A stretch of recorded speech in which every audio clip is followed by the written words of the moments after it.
For transcription, if you could state and spell your first and last name for us, please. Debbie Van Dormelen, Debbie. Last name is V as in Victor, A-N, D as in Davis, Ooremolen. Perfect. Thank you. Okay, Debbie, when did you join WFO?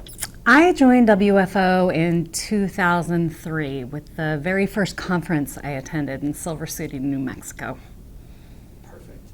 And why did you join WFO?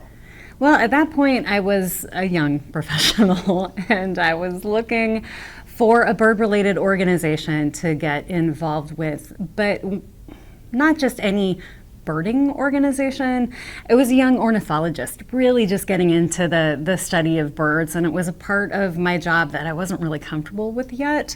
And so I was really looking around for an organization that focused on bird science, and specifically in the Western United States, since that's where my project areas were. And Western field ornithologists really fit that bill to a T. Perfect. One second, I'm sorry. Sorry.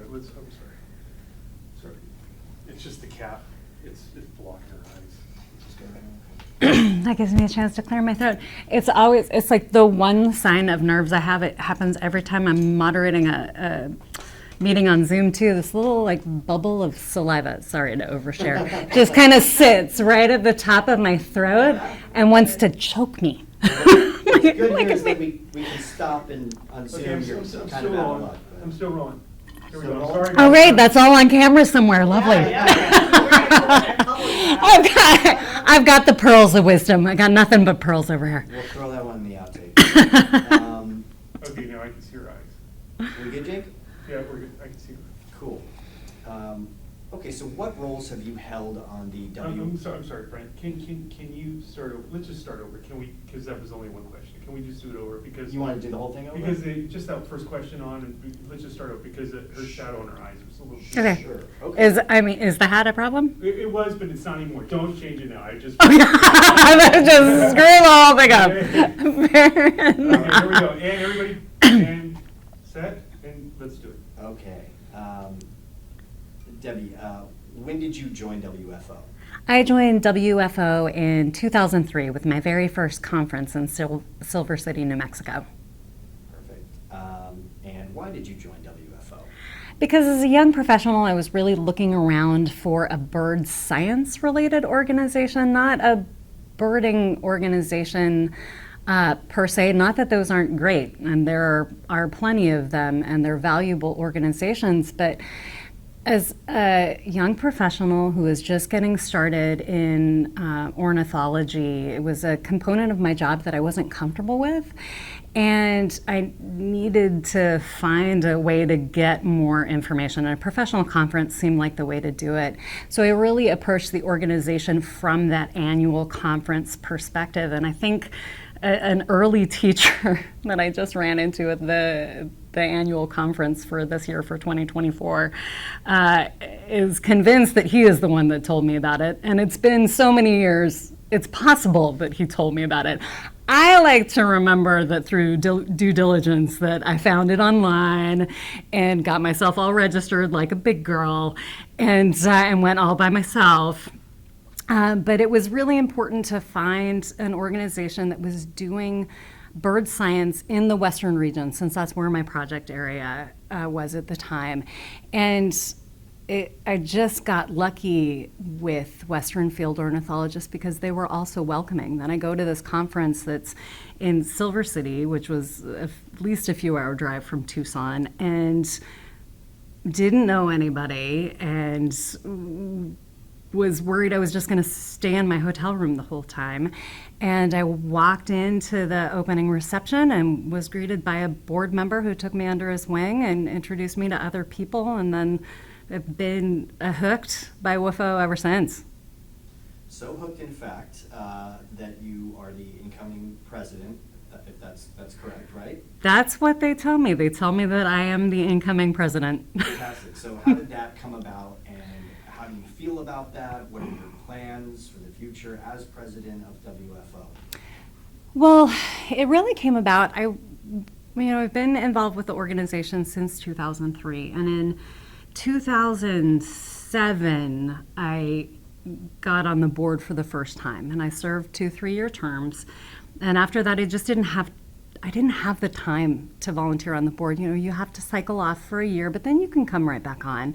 And as much as I love the organization and was still coming to the annual conferences, I just couldn't do it. You know, there was enough going on with my full-time job that I couldn't dedicate the time that was really needed to do a quality job for the board anymore.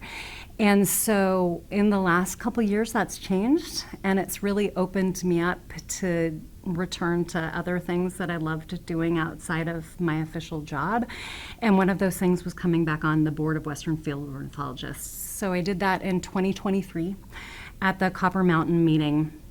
And then just over the last, I guess it would have been going on for about 6 months. I was participating in the meetings and was volunteering for activities, other committees. And so the current president talked to me about nominations, and he said, "Hey, what do you think about coming on as president?" And I go, "Well, I was actually going to talk to you about coming on as vice president because that's the normal step before you go. But if you think I can just slide right into the presidency role, hey, let's do it. I'm ready. I think I can take this on as a challenge now."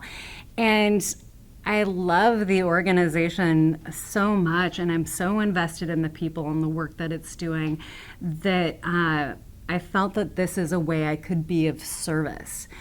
And things that are important for me moving into the future are, how to say this?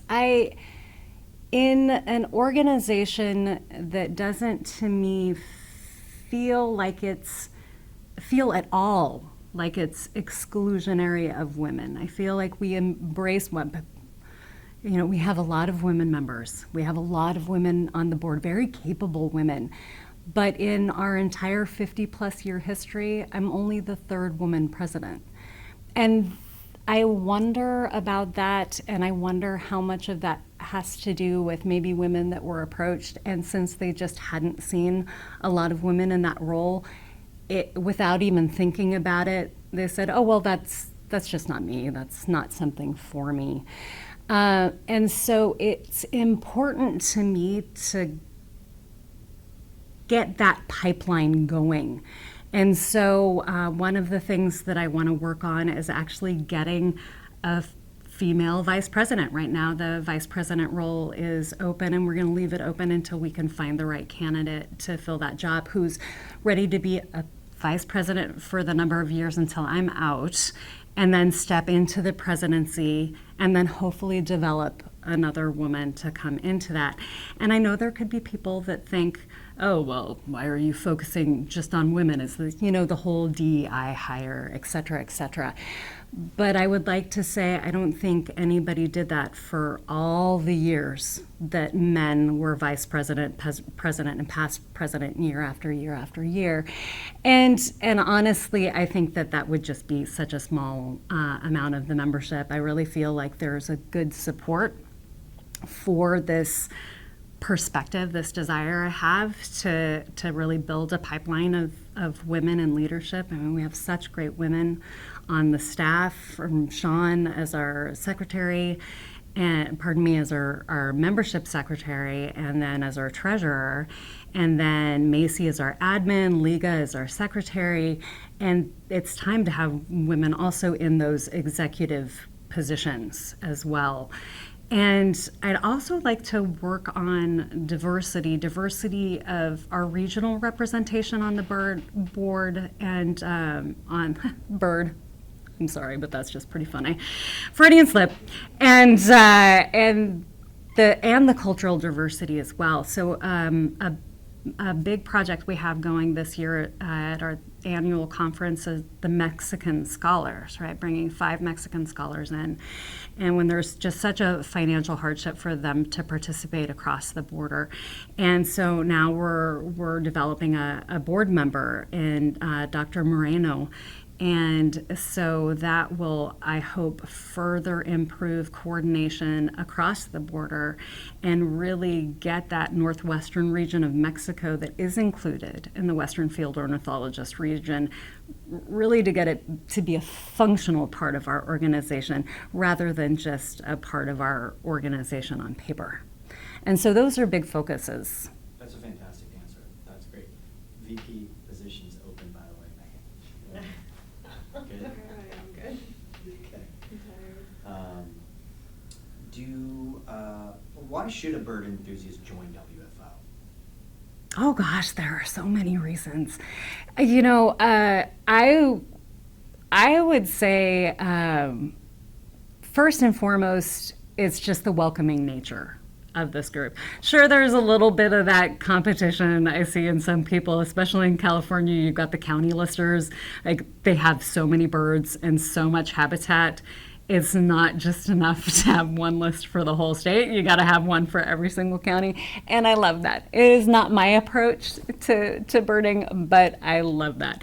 But there's that, and then there's all the people that are just excited about the birds that are in their backyard and that are excited about particularly the rarities, or are excited about a bird that's breeding in an area that it has never breeded in before, or it's now a year-round resident in an area where it was only present before in one season. And all that enthusiasm can do nothing but build your skill. So if you are a bird enthusiast, regardless of the level you're at, if you're a beginner, you're going to come into this group and we're going to help you build your skills.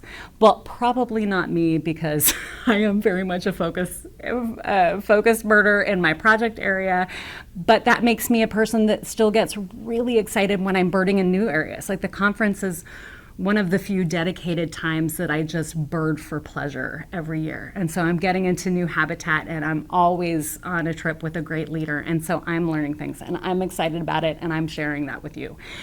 And then you're going on trips that are led by Kimball Garrett and John Dunn, who literally wrote the identification guide on Take Your Pick. And they're not on a pedestal.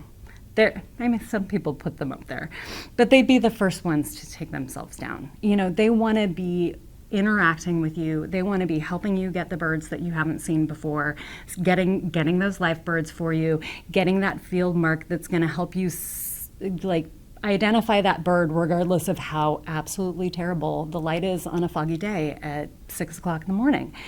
And that is the joy of this group, is it's just really all the members are right there together, no matter if they've had decades in field ornithology and are the leading expert, or it is legitimately their first trip out looking at a bird through a pair of binoculars.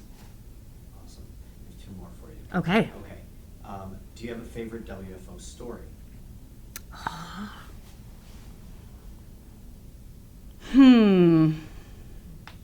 There are just so many. That's a really hard question to answer.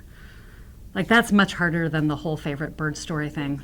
Yeah. It's like asking someone their favorite movie or something, you know, and you can't, right?